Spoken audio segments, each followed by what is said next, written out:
Hey you guys, welcome back to the channel. It's Trey, and I want to talk about Justice League Queer because you can tell that they're really trying hard to make this happen. It's like that old Mean Girls thing. Gretchen, stop making fetch happen. It's never going to happen. DC, stop making Justice League Queer happen. It's not going to happen. And it makes it even worse is that they release promo art for the characters that are going to be in there, and is Aqualad and Dreamer, and they're going to be the two characters that are going to be confirmed. And I believe, it was done by Clark Bull. He basically said, "I've done some sleuthing and can confirm that this artwork shared by DC editor, oh, I'm sorry, Michael Collard, is a legit the Justice League Queer hinted for DC round robin, which means Aqualad and Dreamer are on the roster." And I'm like, okay, first off, let me apologize to Clark Bull because I thought he was the one who drew it, but apparently the editor for named what Michael Callister, he shared it, and I don't know if he the one who drew it or anything, but wow, the artwork is trash. Like, not only are you pandering, you give trashy garbage artwork for this. Like, they look like chibis. They look like chibis, but you think somebody's supposed to take it serious? Like, what is this? What is this? Like, it looks so dumb. And the problem that I need people to understand too is that not only are we doing the pandering, we're also in that thing with the whole another character that was originally created to be straight has now been turned part of the LGBT community because somebody in DC thought it would be cool. A lot of people don't know that Aqualad, and see, a lot of people that are familiar with Aqualad are familiar with Aqualad from, the Young Justice TV show. And if anybody know the Aqualad from Young Justice, everybody knows that he was, smitten with his crush Tula, who would later on become Aqualad. And basically, he wanted to be with her, but she was dating Garth, aka Tempest. So, for all intents purposes, people, downright knew that he was a straight character. Then we get to season 3, mind you, a time skip. Then he becomes attracted to this male character, where they brought in his new boy, his boyfriend Wyan, whoever that is, which we don't get to know anything about the character. We just know he's a Lantian, and all of a sudden him and Aqualad are dating. That makes absolutely no sense. You can't just time skip and then be like, "Oh, here's a new love interest," or whatever. That's my thing. They always trying to find ways of taking a character that's never been straight. I mean, that never was part of the LGBT community, and make them part of the LGBT community. And if anybody want to be like, "Well, Aqualad," no, no, no, no, no, no, no, no, no, no, no, no, no. Aqualad Calder was originally created what, in 2010. He was created 2010, and he was actually a new member of the Teen Titans because he was supposed to have a predominant storyline in the Teen Titans before DC cut the knee off and did the New 52 and rebooted the character, and we never saw the character again until DC Rebirth. And isn't it strange that when we get to DC Rebirth, they released that stupid Aqualad young graphic novel where apparently Aqualad is all of a sudden gay. Then DC Rebirth made him gay, and then Young Justice season 3 made him gay or bisexual or whatever and stuff like that.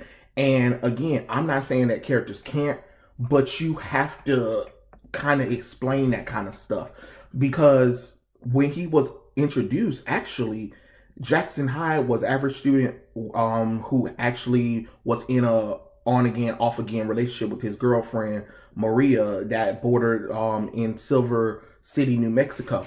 See, that was like one of the descriptions of him. He was breaking he was with his girlfriend Maria, and they had confirmed that they be on and off again or whatever. And he was a typical jock character, going to school or being a regular high school student, then discover that he has powers, find out that his father is Black Manta, find out that his mother was really Atlantean and stuff like that.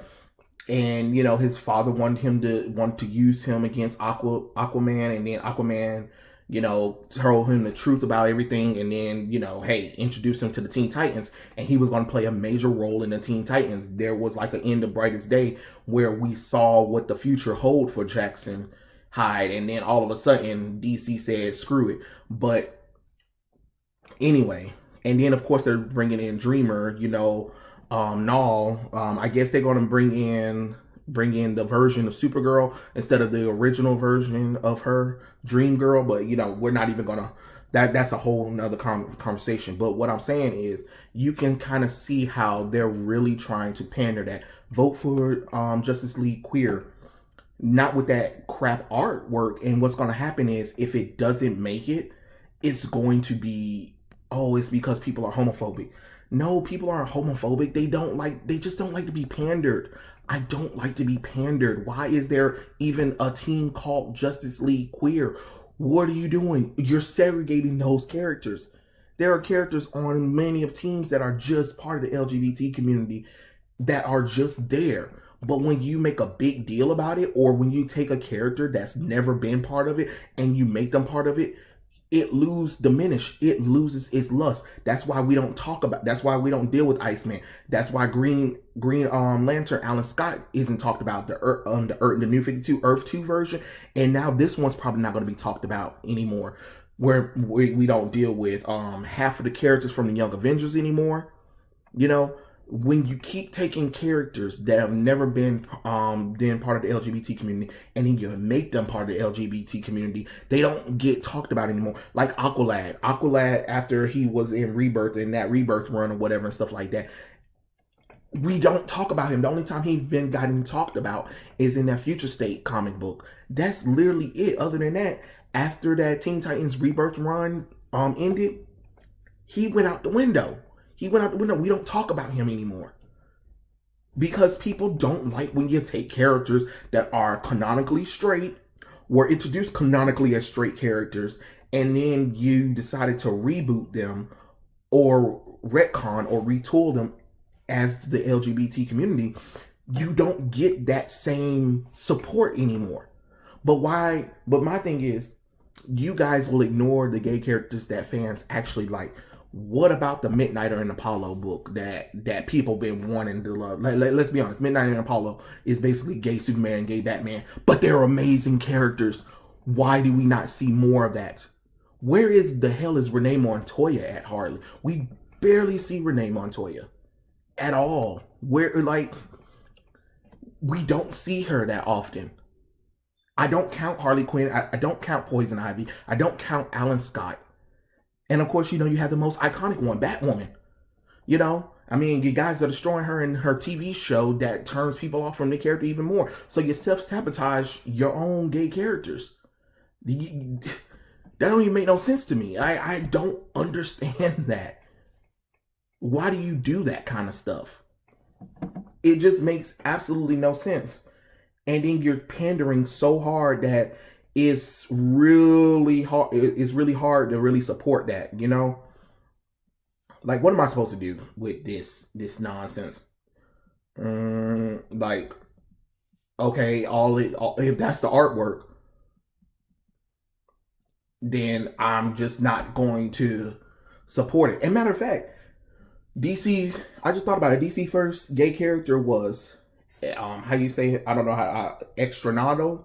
He's so basically his character is Spanish for strange, and he was a fictional character that premiered in the Millennium #2, January 1988, and he is noted for being the first gay superhero character in DC comic books. Why is he not there? Why is there not even a premiere of him. You know, you had that 1980s. Remember, as you guys like to claim that you never had LGBT characters, you never had diversity characters, but yet you go back and look in the books of the 80s and the 70s and the 60s and see how progressive DC comic books, Marvel comic books was, and then you're just like, that just throws logic all out the window. I just don't get what you guys are doing right now. I don't like this pandering crap. And that artwork that you're showing doesn't make me want to vote for it even more. And if you do get a lot of votes, you know the only reason why people are voting for that is to troll it. So when the book does come out, we can talk about how stupid it is and how put much of identity politics in it, which will make a lot of YouTube videos and a lot of people be making fun of the book. Because let's be honest, that's exactly why people want this book to be made, so they can make it the butt of the joke, since DC obviously forgot how much of a butt of a joke it really is. Because let's be honest, it's a joke. It's a joke. It's garbage. It is garbage on garbage, to be honest. And I don't understand why you keep trying to pander to who, to what. Like, all you're doing is pushing more people away than you're bringing in, and the target audience that you're pandering to are the ones that are ignoring it the most, while your core audience is like, what are you doing? This ain't gonna help nobody. But you know, keep doing what you do, DC. I just find it kind of funny that you release some official artwork for it, and then wonder why people are like, what the heck is this? But okay, tell me what you guys think in the comment section below, and I'll catch you guys later. Peace out.